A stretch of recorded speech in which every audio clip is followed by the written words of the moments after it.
क्या बाबर आजम और शाहीन शाह अफरीदी में बातचीत बंद हो गई में है? आपको तराबियां शराबियां पढ़नी क्या चाहिए। मैदान पर सिर्फ दोनों दिखावे के लिए दोस्ती यारी या भाईचारा दिखाते हैं? क्या कैप्टेंसी के विवाद में पाकिस्तान टीम के अंदर वाकई में बड़े पैमाने पर दो फाड़ हो गए हैं? वेल, ये कहते हैं कि जब आपकी परफॉर्मेंस अच्छी चल रही हो तब कई सारी चीजें छिपी रहती हैं, लेकिन जिस मैच में आप एक्सपोज होते हैं उसके बाद सारी दुनिया के सारे तंज जो हैं वो आपके लिए आ जाते हैं। पाकिस्तान के साथ भी यही हुआ। शाहीन शाह अफरीदी, बाबर आजम उस पाकिस्तान टीम का हिस्सा है जो पहले यूएसए से फिर इंडिया से हार गई, और इस मैच में हार के बाद पाकिस्तान टीम को निशाने पर सारी दुनिया ने लिया।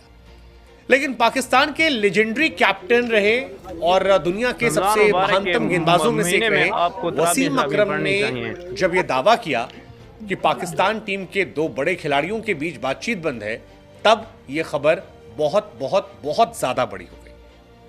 आई मीन, शाहीन और बाबर एक दूसरे को सोशल मीडिया पर काफी सपोर्ट करते आए हैं, लेकिन यह खबर का आना कि शाहीन बाबर के बीच बातचीत बंद है, यह बड़ी खबर है। हालांकि इस खबर के पीछे जो बुनियादी बातें हैं वो पूरी तरह गलत नहीं है। आप याद कीजिए, वर्ल्ड कप 2023 चल रहा था, ओडीआई वर्ल्ड कप। पाकिस्तान वो वर्ल्ड कप हार गया था। अफगानिस्तान से हार हुई थी, इंडिया से हार हुई थी, और पाकिस्तान उस वर्ल्ड कप में बाहर हुआ था, जिसके बाद दुनिया भर की लानत मलानत के साथ बाबर आजम को कप्तानी से हटा दिया गया था। शाहीन शाह अफरीदी जो है उसके बाद कप्तान बनाए गए थे, लेकिन फिर एक सीरीज होती है न्यूजीलैंड के सामने और शाहीन उस सीरीज को 4-1 से हार जाते हैं। शाहीन शाह अफरीदी की कप्तान के तौर पर वो पहली और आखिरी T20 सीरीज थी। उस टाइम बड़ी खबरें चल रही थी कि शाहीन शाह अफरीदी को वनडे और T20 के कैप्टन बनाया जाएगा।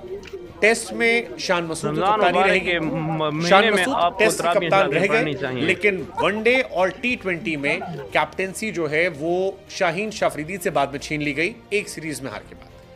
हालांकि इसके पीछे वजह शाहीन शाह अफरीदी की पीएसएल की परफॉर्मेंस भी थी। पीएसएल में शाहीन शाह अफरीदी की टीम जो थी वो लगातार कई मैचेस हारी और लास्ट पे खत्म किया था उन्होंने, जिसके बाद शाहीन शाह अफरीदी को कैप्टन से हटाया गया, बाबर आजम को लाया गया। बाबर आए, हालांकि न्यूजीलैंड की बी टीम के सामने भी वो 2-2 से ही सीरीज रही। आयरलैंड के सामने एक मैच भी हारे, फिर इंग्लैंड गए, इंग्लैंड से हारे, उससे पहले आयरलैंड ने भी उन्हें एक मैच में हराया था, और अब T20 वर्ल्ड कप में लानत मलानत जो है वो सारी चल रही है, क्योंकि यूएसए ने पहले मैच में पीट दिया, इंडिया ने हरा दिया। तो ये सारे सवाल जो हैं ये उनके सामने आ रहे थे, और इन सवालों के बीच जब इंडिया के मैच की हार हुई तब पाकिस्तान के ही लेजेंडरी कैप्टन वसीम अकरम ने दुनिया के सामने कह दिया कि यार इन दोनों के बीच में तो बात ही नहीं होती है, ये क्या खेलेंगे।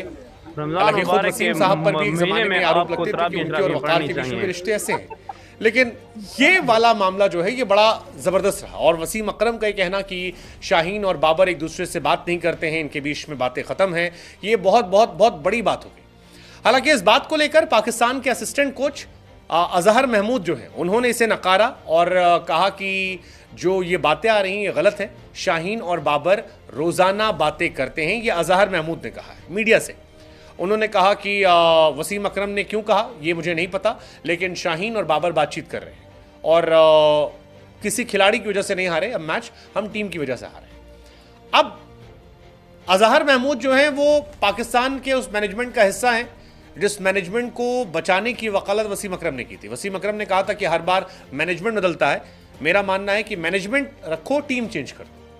लेकिन जो ये बड़ी बात उन्होंने कही कि दो खिलाड़ी आपस में संवाद नहीं करते हैं, बात नहीं करते हैं, और ये दोनों सीनियर खिलाड़ी हैं, तो वो शाहीन और बाबर का नाम था, क्योंकि शाहीन शाह अफरीदी को लेकर इस वर्ल्ड कप से पहले खबरें आई थी कि उन्हें वाइस कैप्टन बनाने की बात चल रही थी, और शाहीन ने क्लियरली कहा था कि I don't want to be vice captain. आपने मुझे कप्तानी से हटाया, किस वजह से हटाया, आपने उसको लेकर मुझसे बातचीत नहीं की, कोई क्लैरिटी नहीं दी, आपने संवाद नहीं रखा, आपने मुझे इन्फॉर्म नहीं किया, आपने सिर्फ बाबर से मुलाकात की, उसे बना दिया, मैं नहीं रखा। और उस कैप्टेंसी से हटने के बाद शाहीन की परफॉर्मेंस जो है वो भी अलग लेवल पे चली गई है। बहुत जबरदस्त गेंदबाजी उन्होंने की है थ्रू आउट। शाहीन एक अच्छे गेंदबाज हैं, शाहीन की पोजीशन को लेकर किसी के मन में कोई सवाल नहीं है। सारी लानत मलानत जो है वो बाबर या उनके आसपास के लोगों पर जा रही है। ऐसे में वसीम अकरम का ये कहना कि बातचीत नहीं हो रही, ये बहुत सीरियस कंसर्न है। हालांकि अकरम साहब ने तो और भी आगे कहा था कि अब पाकिस्तान को नई टीम बनाने की जरूरत है, 6-7 खिलाड़ियों को थैंक यू करना चाहिए। कोई एक खिलाड़ी है जो डाइव मारता है, उसको केवल एक ही खेलना आता है, एक प्लेयर है जो खाली लेग पे खेल पाता है, कोई थ्रो नहीं कर पाता, किसी को बैटिंग करनी नहीं आती, किसी को समझ नहीं आता कि सिचुएशन क्या है। तो ये सारी बातें उन्होंने कही। उसमें एक बात बहुत बड़ी बात कही कि सबसे बड़ी बात है कि दो सीनियर खिलाड़ी बात ही नहीं करते, पाकिस्तान के जज्बात सत्यानाश हो गया, हद होती इस चीज़ की। हमें लगा हम आपसे पूछें कि यार डू यू थिंक पाकिस्तान का कैप्टन चेंज होने वाला है? शाहीन बाबर की लड़ाई में कौन हो सकता है अगला कप्तान? रिजवान या वापस से शाहीन, या